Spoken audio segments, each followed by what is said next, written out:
Friends, Mahanadi என்ற எபிசோட்ல என்ன நடக்கலாம் அப்படிங்கிறத பற்றி பார்க்கலாம். இன்னைக்கான எபிசோட் இன்ட்ரெஸ்டிங்கான எமோஷனல் எபிசோட் அப்படின்னே சொல்லலாம். இப்போ காவேரி வீட்டில் இருக்கிறாங்க. அவங்க அம்மா வந்து கங்கா கிட்ட மாத்திரை கரெக்டான நேரத்துக்கு சாப்பிடுங்க அப்படிங்கிற மாதிரி சொல்கிறாங்க. அந்த வார்த்தை காவேரியோட காதில் விழுந்ததுக்கப்புறம் நம்மளும் கரெக்டாக டைமுக்கு மாத்திரை சாப்பிடணும்னு சொல்லிட்டு அவங்களோட மாத்திரையெல்லாம் எடுத்து சாப்பிட போகிறாங்க. அந்த நேரத்தில் பார்த்தோம்னா காவேரியோட அம்மா வந்து பார்த்துடுறாங்க. எதுக்கு இவ்வளோ மாத்திரை கையில் வச்சிருக்க அப்படின்னு சொல்லி காவேரிட்ட கேட்குறாங்க. தலைவலியாக தான் மாத்திரை சாப்பிட்றேன்னு சொல்லும்போது அதுக்குன்னு இவ்வளோ மாத்திரையா அப்படி இப்படிங்கிற மாதிரி அது ரொம்ப நேரம் பேசிகிட்டு இருக்காங்க. அப்புறம் பார்த்தா கங்காவும் வந்துடுறாங்க. அது வந்து ப்ரெக்னெண்ட்டாக இருக்கிறப்ப சாப்பிட்ற மாத்திரை அப்படிங்கிற மாதிரி சொன்னதுமே இப்போ காவேரி என்ன சொல்கிறதுன்னு தெரியாமல் அப்படியே மாற்றி பேசுகிறாங்க. ஓ மாத்திரை இங்கே வச்சிருப்ப, பாட்டி மாத்திரையாக இருக்கும் அப்படி இப்படிங்கிற மாதிரி சொல்லி ஒரு வழியாக இதெல்லாம் பழைய மாத்திரையாக இருக்கும், நான் போய் தூக்கி போட்டுறேன் அப்படின்னு சொல்லிட்டு வீட்டை விட்டு அப்படியே அந்த மாத்திரை எடுத்துகிட்டு ஒரு வழியாக வெளியில் வந்துடுறாங்க.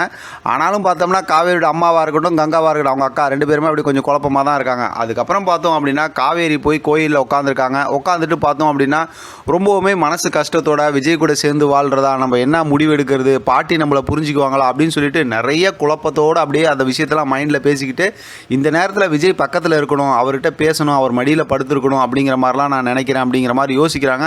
பார்த்தா பக்கத்தில் வந்து விஜய் வந்து அழகாக உட்கார்றாரு. பார்த்ததுமே விஜயை பார்த்ததுமே காவேரிக்கு ரொம்ப சந்தோஷம். உடனே மனசுக்குள்ளார பார்த்தோம் அப்படின்னாக்கா, நான் விஜயை பார்க்கணும்னு நினச்சேன், பக்கத்தில் கரெக்டாக வந்து உட்கார வைக்கிறீங்க, இதை நான் வந்து ஆசீர்வாதம் அப்படின்னு நினச்சிக்கிறதா இல்லை இது வந்து குழப்பம்னு நினச்சிக்கிறதா அப்படின்னு சொல்லி மறுபடியும் அப்படி மைண்ட் வாய்ஸில் பேசுகிறாங்க. இன்றைக்கான எபிசோட் கண்டிப்பாக எல்லாரும் பார்த்து ரொம்பவுமே என்ஜாய் பண்ண வேண்டிய ஒரு எபிசோட் அப்படின்னு தான் சொல்லணும். ஏன்னா விஜய் வந்து காவேரி கிட்ட இன்றைக்கி அவ்வளோ ஒரு எமோஷனலாக அப்படியே ரொம்பவுமே அப்படியே குழப்பத்தோடு பேசுகிறாரு. ஆனால் காவேரி வந்து இதுக்கு கரெக்டாக ஒரு ஆன்சர் பண்ணியிருந்தால் ரொம்பவுமே நல்லாயிருக்கும்.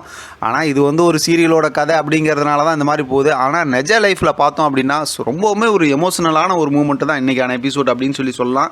ஏன்னா விஜய் வந்து என்ன பேசுறதுனே தெரியல, அவர் வந்து எல்லா ட்ராக்லேயும் பேசுகிறாரு. ஆனால் பேசும்போது பார்த்தோம் காவேரி சொல்கிறாங்க, எங்கள் வீட்டை வந்து இந்த மாதிரி பிரச்சனை ஆகிடுச்சு, அங்கே வந்து பசுபதி இந்த மாதிரி எடுத்து வச்சுக்கிட்டான் அப்படி இப்படின்னு சொல்லிட்டு அந்த விஷயமா நான் குழப்பமாக இருக்குன்னு சொல்லும்போது இப்போ விஜய் இருந்து சொல்கிறாரு, நான் அந்த வீட்டு சம்மந்தமாக எல்லா விஷயமும் பிரச்சனையை சால்வ் பண்ணுறேன், உங்களோட தோட்டம் எல்லா பிரச்சனையும் நான் சால்வ் பண்ணுறேன், நம்ம சேர்ந்து வாழ்கிறத பற்றி என்ன யோசிச்சேன், உனக்கு நான் 2 நாள் டைம் கொடுத்தேன் அப்படிங்கிற மாதிரி இந்த விஷயத்தெல்லாம் திருப்பி கேட்குறாரு. ஆனால் அவர் கேட்குற கேள்விக்கு எதுக்குமே கரெக்டான ஆன்சர் பண்ணாமல் காவேரி அப்படியே ஸ்கிப் பண்ணி போய்கிட்டு இருக்காங்க. இப்படியா இவங்க பேசிக்கிட்டு இருக்கும்போது பார்த்தோம் அப்படின்னா கோயிலுக்கு, அதாவது காவேரியோட அம்மாவும் கூட அந்த அவங்க குடியிருந்த வீட்டில் ஒரு மாமி இருப்பாங்களா அவங்களும் வந்திருக்காங்க. அவங்க இவங்கள பார்த்துடுறாங்க. அதுக்கப்புறம் மாமி காவேரியோட அம்மா கிட்ட, நீங்கள் உங்கள் பொண்ணோட வாழ்க்கையை பற்றி யோசிக்க மாட்டேங்கிறீங்க, ஆனால் அவங்க 2 பேரும் பாருங்கள் உங்களுக்காக பயந்துக்கிட்டு மறைஞ்சு பேசிக்கிட்டு இருக்காங்க அப்படின்னு சொல்லும்போது இப்போ காவேரியோட அம்மா அங்கேருந்து குழப்பமாக போயிடுறாங்க. இப்போ மாமி வந்து ஒரு பொண்ணோட வாழ்க்கை அவங்க தெரிஞ்சே வீணாக்குறாங்க அப்படின்னு அவங்களும் புலம்பிக்கிட்டு போயிடுறாங்க. இப்போ மறுபடியும் விஜய் வந்து காவேரிகிட்ட எப்படியோ பேசி பார்க்குறாரு. ஆனால் எல்லா விஷயத்துக்கும் பார்த்தோம் அப்படின்னா காவேரி பண்ணுற ஆன்சர் வந்து உங்கள் வேலையை நீங்கள் பாருங்கள், எங்கள் விஷயத்தில் நீங்கள் தலையிடாதீங்க அப்படின்னு சொல்லி பாட்டி அவங்களாம் சொன்னாங்களா அதை மனசில் நினச்சிட்டே பேசுகிறாங்க. ஒரு கட்டத்தில் அப்படியே விரக்தியான விஜய் வந்து சரி இனிமேல் நான் வந்து உன்னை பார்க்கல, உன்கிட்ட பேசலை, நீ என்னமோ பண்ணு, நான் எங்கேயாவது போகிறேன் அப்படிங்கிற மாதிரி ரொம்ப அப்படி ஒரு மாதிரி மனம் உடஞ்சி போய் பேசிட்டு அங்கேருந்து கிளம்புறாரு.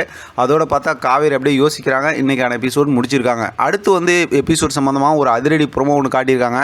நம்ம கல்யாணி பாட்டி சும்மாவே இருக்க மாட்டாங்களாட்டிருக்கு, ஏதாவது இடைஞ்சல் பண்ணிகிட்டே இருக்காங்க. அது சம்மந்தமாக நம்ம அடுத்து பேசலாம். இதை பற்றின உங்களோட கருத்து கமெண்ட் பாக்ஸில் தெரியப்படுத்துங்க. தொடர்ந்து ஆதரவு கொடுங்க. தேங்க்யூ ஃப்ரெண்ட், தேங்க்ஸ் ஃபார் வாட்சிங்.